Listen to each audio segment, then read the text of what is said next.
ये कहानी एक छोटे से कस्बे में घटी, जहां एक युवा लड़के ने एक पुरानी बाइक खरीदी। ये बाइक शहर के बाहरी इलाके में एक पुराने कबाड़ी से बहुत ही सस्ते दाम पर मिल गई थी। लड़के ने बाइक की पुरानी और डरावनी हालत पर ज्यादा ध्यान नहीं दिया, क्योंकि वह बस इसे सस्ती कीमत पर खरीदना चाहता था। उसे क्या पता था कि यह बाइक एक भयानक रहस्य छिपाए हुए थी। बाइक के खरीदने के बाद लड़के ने महसूस किया कि उसके साथ अजीब घटनाएं होने लगीं। हर रात जब वह सोने जाता तो उसे महसूस होता कि कोई उसकी बाइक को छू रहा है, उसके चारों ओर चल रहा है। कभी कभी वह सुनता कि बाइक का इंजन खुद ब खुद स्टार्ट हो रहा है, लेकिन जब बाहर जाकर देखता तो सब सामान्य लगता। कुछ ही दिनों बाद लड़के ने अपने दोस्तों के साथ एक रात सवारी पर जाने का फैसला किया। जैसे ही वह बाइक पर बैठा और उसे चालू किया, बाइक अचानक तेज रफ्तार से चलने लगी। लड़का बाइक को रोकने की कोशिश करता रहा, लेकिन बाइक की रफ्तार कम होने का नाम ही नहीं ले रही थी। उसकी आंखों के सामने अंधेरा छा रहा था और उसे एहसास हो गया कि बाइक पर उसका कोई नियंत्रण नहीं है। बाइक उसे एक सुनसान सड़क की ओर ले गई, जहां एक पुराना पेड़ खड़ा था। उसी पेड़ के नीचे बाइक अचानक रुक गई और इंजन बंद हो गया। लड़के ने घबराकर बाइक से उतरने की कोशिश की। तभी उसने देखा कि बाइक के साइलेंसर से खून टपक रहा है। वह डर से कांपने लगा और भागने की कोशिश की, लेकिन तभी उसे पीछे से किसी के हंसने की आवाज आई। जब उसने मुड़कर देखा तो बाइक के पास एक काले साए को खड़ा पाया। वह साया धीरे धीरे बाइक के पास से निकला और लड़के की तरफ बढ़ने लगा। लड़के ने हिम्मत जुटाकर पूछा, तुम कौन हो? साया हंसते हुए बोला, ये बाइक मेरी है। इसे लेकर तूने बहुत बड़ी गलती की है। अब ये तुझे भी नहीं छोड़ेगी। लड़का बुरी तरह डर गया और भागते हुए वहां से अपने घर पहुंचा। अगले दिन वह बाइक को वापस करने कबाड़ी के पास गया, लेकिन कबाड़ी ने बताया कि ऐसी कोई बाइक उसके पास कभी नहीं थी। लड़के को समझ आ गया कि वह बाइक शापित थी और उसने उसकी जान लेने की कोशिश की थी। उस दिन के बाद लड़के ने कभी उस बाइक को नहीं देखा, लेकिन उसके सपनों में वह काली छाया उसे बार बार डराती रही। वो हर रात वही डरावना सपना आने लगा। सपने में वह खुद को उसी सुनसान सड़क पर पाता, जहां काला साया बाइक के पास खड़ा होता।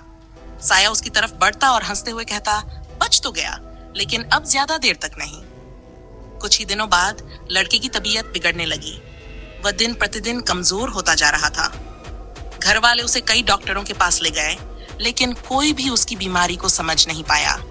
सब जगह से हारकर उसके माता पिता ने एक स्थानीय तांत्रिक की मदद ली, जिसने लड़के को देखकर कहा, इस पर किसी शाप का साया है। इसे जो भी बाइक मिली थी वह कोई साधारण बाइक नहीं थी। उसे शापित आत्मा की शक्ति ने अपने कब्जे में कर रखा है। तांत्रिक ने बताया कि उस बाइक से जुड़ा एक भयानक रहस्य था।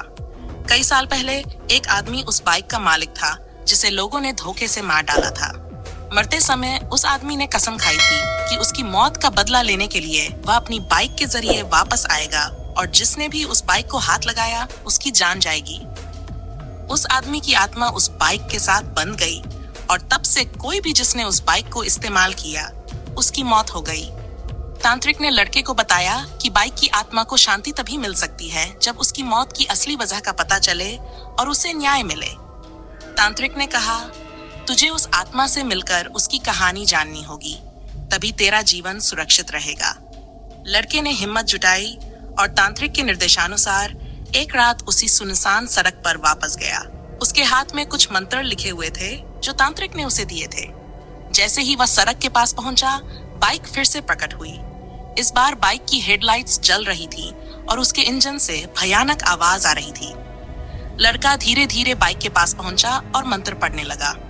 अचानक से वही काला साया बाइक के पास प्रकट हुआ, लेकिन इस बार साया चीखने के बजाय शांत था। साया ने लड़के से कहा, तू मेरी मदद कर सकता है। मेरी मौत के गुनहगार अब भी जिंदा हैं, उन्हें सजा मिलनी चाहिए। साया ने उसे उन लोगों के नाम और पते दिए जिन्होंने उस आदमी की हत्या की थी। लड़का उस जानकारी के साथ वापस तांत्रिक के पास गया और पुलिस की मदद से उन गुनहगारों को पकड़वाया। गुनहगारों को सजा मिलने के बाद उस आत्मा को शांति मिली। बाइक अचानक कहीं गायब हो गई और लड़के की हालत भी धीरे धीरे सुधरने लगी। हालांकि वह इस भयानक अनुभव को कभी नहीं भुला पाया। उस घटना के बाद लड़के ने कभी बाइक की तरफ देखा भी नहीं। लेकिन एक बात तय थी, वह अब समझ चुका था कि कुछ चीजें सिर्फ देखने में साधारण लगती हैं, लेकिन उनके पीछे छिपा हुआ रहस्य हमारी समझ से बाहर हो सकता है। कुछ महीनों के बाद लड़का अपनी सामान्य जिंदगी में लौट आया था। सब कुछ ठीक लग रहा था, लेकिन एक रात फिर कुछ अजीब हुआ।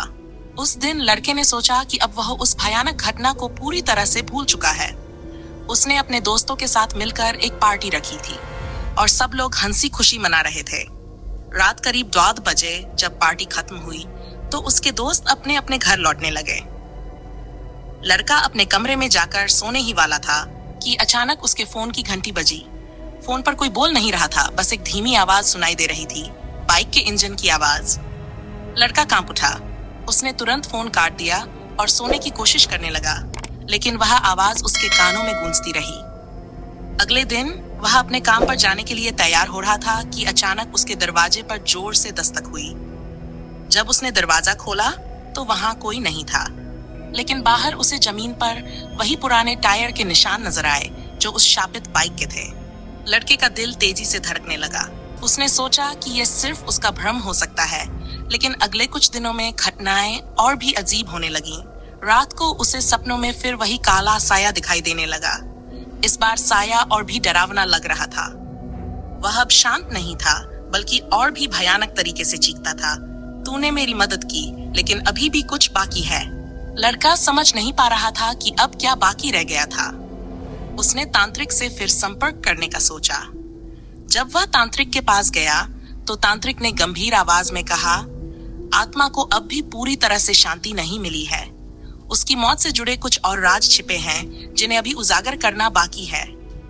तांत्रिक ने लड़के को एक पुराने गांव का नाम बताया जो शहर से कुछ मील दूर था। उसने कहा, तुझे उस गांव में जाकर कुछ सवालों के जवाब ढूंढने होंगे, वही इस रहस्य का आखिरी टुकड़ा है। लड़के ने हिम्मत जुटाई और अगले दिन उस गांव की ओर रवाना हो गया। गांव में पहुंचते ही उसे महसूस हुआ कि यह जगह कुछ अलग है। लोग अजीब तरीके से उसे देख रहे थे, जैसे कि वे उसे पहचानते हों। गांव के सबसे बुजुर्ग आदमी ने उसे बुलाया और कहा, तुझे यहाँ नहीं आना चाहिए था। लड़के ने सवाल किया, आप ऐसा क्यों कह रहे हैं? बुजुर्ग आदमी ने एक गहरी सांस लेते हुए बताया, यह वही गांव है जहां उस आदमी की हत्या हुई थी, लेकिन यह सच सिर्फ आधा है। उसकी हत्या सिर्फ बाइक के लिए नहीं की गई थी, बल्कि एक पुरानी दुश्मनी की वजह से हुई थी। उसके परिवार के साथ अन्याय हुआ था और अब उसकी आत्मा बदले की आग में जल रही है। जब तक उस परिवार को न्याय नहीं मिलेगा, यह सिलसिला चलता रहेगा। लड़के को अब समझ आ गया था कि क्यों आत्मा ने कहा था कि कुछ अभी बाकी है। अब उसे सिर्फ हत्यारों को सजा दिलाने से काम नहीं चलेगा, बल्कि उस परिवार के साथ हुए अन्याय को भी सुधारना होगा। क्या लड़का इस रहस्य को पूरी तरह सुलझा पाएगा और आत्मा को अंतिम शांति दिला पाएगा? गांव के बुजुर्ग की बात सुनकर लड़के का मन और भी विचलित हो गया। उसे अब समझ आ चुका था कि वह बहुत बड़े रहस्य के बीच में फंस चुका है और यह सिर्फ एक बाइक की कहानी नहीं थी। वह तुरंत उस बुजुर्ग से उस परिवार के बारे में और जानकारी मांगने लगा। बुजुर्ग ने बताया, वह परिवार कभी इस गांव का सबसे सम्मानित और धनवान परिवार था, लेकिन कुछ लालची लोगों ने उनकी जमीन और संपत्ति पर कब्जा करने के लिए उस आदमी की हत्या की थी जो बाइक का मालिक था। उसकी हत्या के बाद उस परिवार को मजबूरन गांव छोड़ना पड़ा और उनकी संपत्ति उन गुनहगारों के हाथों में चली गई। लड़का यह सब सुनकर स्तब्ध था। उसे अब यह समझ आ गया था कि आत्मा को केवल हत्यारों को सजा मिलना ही काफी नहीं था। जब तक उस परिवार का सम्मान और अधिकार वापस नहीं मिलेगा, तब तक आत्मा की शांति असंभव थी। उसने बुजुर्ग से पूछा, क्या आप जानते हैं कि वह परिवार अब कहाँ है? बुजुर्ग ने एक गहरी सांस ली और कहा, वे लोग अब बहुत दूर एक छोटे से गांव में रह रहे हैं। उनके पास अब न तो धन है, न ही कोई साधन। वे गुमनामी में जी रहे हैं और उन्हें यह उम्मीद नहीं है कि कभी उन्हें न्याय मिलेगा। लड़के ने तय कर लिया कि वह अब हर हाल में इस अन्याय को ठीक करेगा। वह उस परिवार से मिलने के लिए तैयार हो गया। अगले दिन वह उस गांव की ओर रवाना हुआ जहां वह परिवार रहा था। गांव काफी दूर और सुनसान जगह पर था। जैसे ही वह वहां पहुंचा, उसे वह परिवार मिल गया। ये एक बूढ़ी औरत और उसकी बेटी का परिवार था जो अब गरीबी में अपना जीवन बिता रहे थे। लड़के ने उनसे मिलकर सारी सच्चाई बताई और कहा कि वह उनकी मदद करना चाहता है। पहले तो वह बूढ़ी औरत लड़के की बात पर विश्वास नहीं कर पाई, लेकिन जब उसने उन्हें उनके पूर्वजों की बाइक और आत्मा के बारे में बताया तो वे चौंक गए। औरत ने रोते हुए कहा, हमने सब कुछ खो दिया। मेरे पति की हत्या कर दी गई और हमसे हमारा सब कुछ छीन लिया गया। लेकिन अब हम किसी भी तरह की लड़ाई नहीं लड़ सकते। हमारे पास न तो पैसा है, न ही कोई ताकत। लड़के ने उन्हें भरोसा दिलाया कि वह न्याय के लिए उनकी मदद करेगा। उसने वकीलों से संपर्क किया और स्थानीय प्रशासन के पास मामला दर्ज कराया। गांव के कुछ पुराने लोग भी इस अन्याय के गवाह थे और धीरे धीरे मामले ने रफ्तार पकड़ी। लड़के ने उन गुनहगारों के खिलाफ सबूत जुटाए जिन्होंने उस परिवार की संपत्ति पर कब्जा किया था।